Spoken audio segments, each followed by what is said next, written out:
अगर आप भी अयोध्या आना चाहते हैं और रूट का कुछ समझ नहीं आ रहा है तो ये वीडियो स्पेशली आपके लिए है, क्योंकि इसमें आज मैं आपको ए टू जेड कहाँ से आए और कैसे क्या कुछ आपको साधन की व्यवस्था मिल जाएगी, ए टू जेड जानकारी मैं आपको दूंगा। चलिए आगे टॉपिक पे बढ़ते हैं और बता दें कि एग्जैक्टली आने का क्या तरीका है। तो मैं आया हूँ उज्जैन नगरी से, और उज्जैन से मेरी क्या कुछ रूट रही थी उस सब का इंट्रोडक्शन मैं आपको देता हूँ, और प्लस आपके रूट में क्या कुछ बदलाव हो सकते हैं सारी जानकारी ए टू जेड में देने वाला हूँ, क्योंकि बहुत सारी ट्रेनें जो है वो रद्द हो रही है। तो अगर आप इस चक्कर में रहते हो कि हम गूगल वगैरह से चेक करके चल जाएंगे तो वो बिल्कुल काम नहीं आने वाला है। सारी जानकारी देते हैं, जल्दी से आगे बढ़ते हैं। एक बार जब हम लता मंगेशकर चौक पे ही खड़े हैं तो आपको एक बार राम घाट के दर्शन भी करवा लें, फिर बढ़ते हैं अगले पॉइंट में।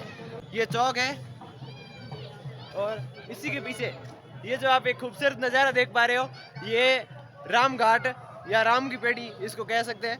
इस घाट को यहाँ पे राम की पेड़ी नाम से भी अंकित किया गया है, जो एक पत्थरों की सुंदर बनावट है।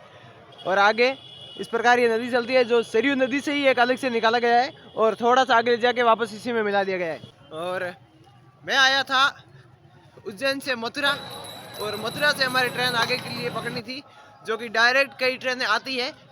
उसमें से एक ट्रेन मैंने टिकट करवाई थी, लेकिन वो टिकट ट्रेन ही रद्द हो गई। जानकारी के दौरान कुछ चीज़ें जिनको इग्नोर करें, जैसे कि मेरे बाल, क्योंकि यहाँ पे हमने स्नान तो सुबह करके आए हैं, लेकिन बहुत ज़्यादा ठंड है तो बाल सूख ही नहीं रहे हैं, तो पूरे एकदम ख़राब हो रखे। छोटी मोटी चीज़ों को इग्नोर करें। आप मेन पॉइंट पे चलते हैं। मथुरा से अयोध्या के लिए बहुत सारी ट्रेनें डायरेक्ट चलती है, आप उनके लिए भी ट्राई कर सकते हैं, लेकिन अभी 25 जनवरी तक सारी ट्रेनें आपको या तो रद्द मिल जाएगी या इनका रूट जो है डायरेक्शन चेंज हो जाएगा। इसलिए बहुत सारी ट्रेनों में आपको दिक्कत हो सकती है। इसलिए मैं एक अलग रास्ता बताता हूँ जहाँ से आप कहीं से करके आ सकते हैं। हालांकि रेस्क्यू के बाद आपको नहीं आना है, अभी फिलहाल यहाँ आना परमिशन है, तब तक आप आ सकते हो। अभी फिलहाल कोई इस तरह का कोई नोटिस जारी नहीं किया गया है कि कब तक आना है या नहीं आना है। तो आज तारीख है 14 जनवरी, और अभी तक यहाँ पे कोई पाबंदी नहीं लगाई गई है। हालांकि अपने आप रूट बंद कर लिए गए हैं तो आपको आने आपत्ति होती है, वो बात अलग है। सरकारी तरफ से ऐसी कोई फिलहाल अपडेट नहीं है।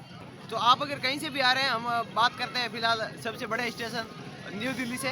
न्यू दिल्ली या जयपुर कहीं से भी आ रहे हैं, सीधा लखनऊ के लिए आप ट्रेन करवा सकते हैं। लखनऊ के लिए आपको बहुत सारी ट्रेनें मिल जाएगी और वो ट्रेनें रद्द भी नहीं होगी।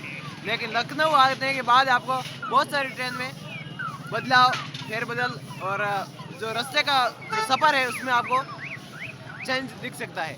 इसलिए अगर आप कहीं से भी वाराणसी के लिए भी अगर ट्रेन करवाते हो तो वो आपको अयोध्या से होके ही जाने का रास्ता बताएगी, लेकिन अयोध्या नहीं आएगी, लेकिन लखनऊ आपको जरूर छोड़ देगी। अगर उसका रूट चेंज भी होता है तो लखनऊ के बाद होगा, उससे पहले तो होना नहीं है। तो आप चेक करके लखनऊ तक आ सकते हो। लखनऊ के आगे 140 किलोमीटर पड़ता है। आप चाहे तो कोई सरकारी बसें बहुत चलती है, उनके थ्रू आ सकते हैं। अगर आपको ट्रेन के थ्रू ही आना है तो वहाँ से आप सुल्तानपुर की ट्रेन करवा सकते हैं। लखनऊ से आप सीधे सुल्तानपुर आ सकते हैं, और ये ट्रेन की जर्नी आपको 3 या 4 घंटे में, 2-3 घंटे में, जिस प्रकार की ट्रेन अलग अलग जर्नी होती रहती है, और हर वार के अनुसार अलग अलग टाइम पे ट्रेन चलती है। तो मैं आपको टाइम एकदम एग्जैक्टली टाइम नहीं बता सकता, लेकिन जिस भी टाइम आएंगे दिन में 2-3 ट्रेनें चलती है, तो आपको लखनऊ से सुल्तानपुर आने में कोई दिक्कत होनी नहीं है। सुल्तानपुर रेलवे स्टेशन उतरने के बाद आप सीधे बहुत सारी सिटी बसें मिल जाएगी जो अयोध्या कैंट तक आती है, और जिसका पुराना नाम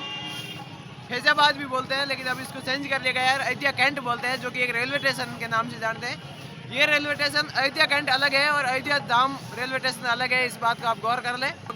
7 या 8 किलोमीटर की दूरी पे स्थित है ये अयोध्या कैंट रेलवे स्टेशन। आप वहाँ से अयोध्या कैंट रेलवे स्टेशन या फिर फैजाबाद बोल के बस में चढ़ सकते हो।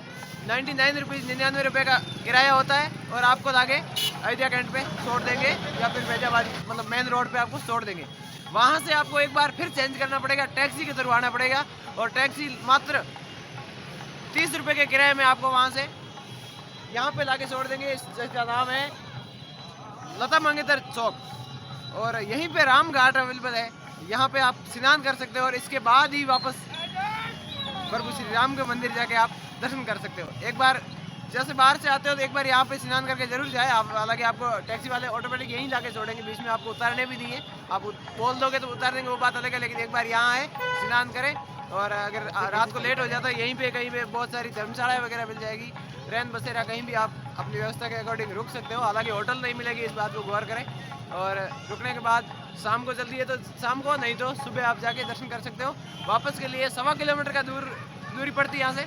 आप चाहो तो पैदल निकल सकते हो, बहुत सारी नई जगह आप देखते देखते जाओगे, या फिर यहाँ से ऑटो मिल जाते हैं जो 10 रुपये के मात्र किराए में आपको श्री राम मंदिर के मेन गेट पे छोड़ देंगे, और वहाँ से आपको अंदर दर्शन करने के लिए जाने दिया जाएगा, जहाँ सिर्फ आप दर्शन कर सकते हो, लेकिन ना तो बैग, ना घड़ी, ना मोबाइल, कुछ भी साथ में नहीं ले जाने दिया जाएगा, जिसके लिए एक फ्री लॉकर बनाया गया है, वहाँ पे आपको रखवा देंगे, और इस प्रकार आप दर्शन करने के बाद रिटर्न में उसको ले सकते हो। और इसके बाद आपकी जो व्यवस्था है, जितना आप रुक सकते हो, जितना आप घूमना चाहते हो अयोध्या में घूम सकते हो। हालांकि अब तक सरकारी कोई नोटिस नहीं है कि आप यहाँ नहीं आ सकते, अलग अलग टाइम पे न्यूज़ के अनुसार आप आए, और अगर नोटिस हो गया है तो उसकी अपडेट मेरे यूट्यूब चैनल, इंस्टाग्राम, फेसबुक सब जगह एक बार नोटिस कर दी जाएगी।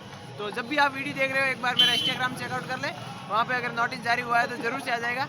और ये आपको पूरा सफ़र कैसा लगा एक ही साथ मैंने बता दिया है, कोई भी आपको फालतू की जानकारी नहीं दी है। और इसके बावजूद अगर रूट में आपको कोई परेशानी आती है तो आप मुझे इंस्टाग्राम पे डीएम कर सकते हो, मैं सारा रूट A to Z बता दूंगा, क्योंकि जहाँ तक संभव हुआ सब तक रहने दिया जाएगा। मैं खुद अयोध्या में हूँ और परसों आया हूँ, लगातार हमारे व्लॉग आ रहे हैं हमारे यूट्यूब चैनल पे, आप ज़्यादा जानकारी के लिए और चैनल भी चेकआउट कर सकते हैं। मैं मिलता हूँ आपको नए व्लॉग में और नई जानकारी के साथ, तब तक के लिए जय श्री राम।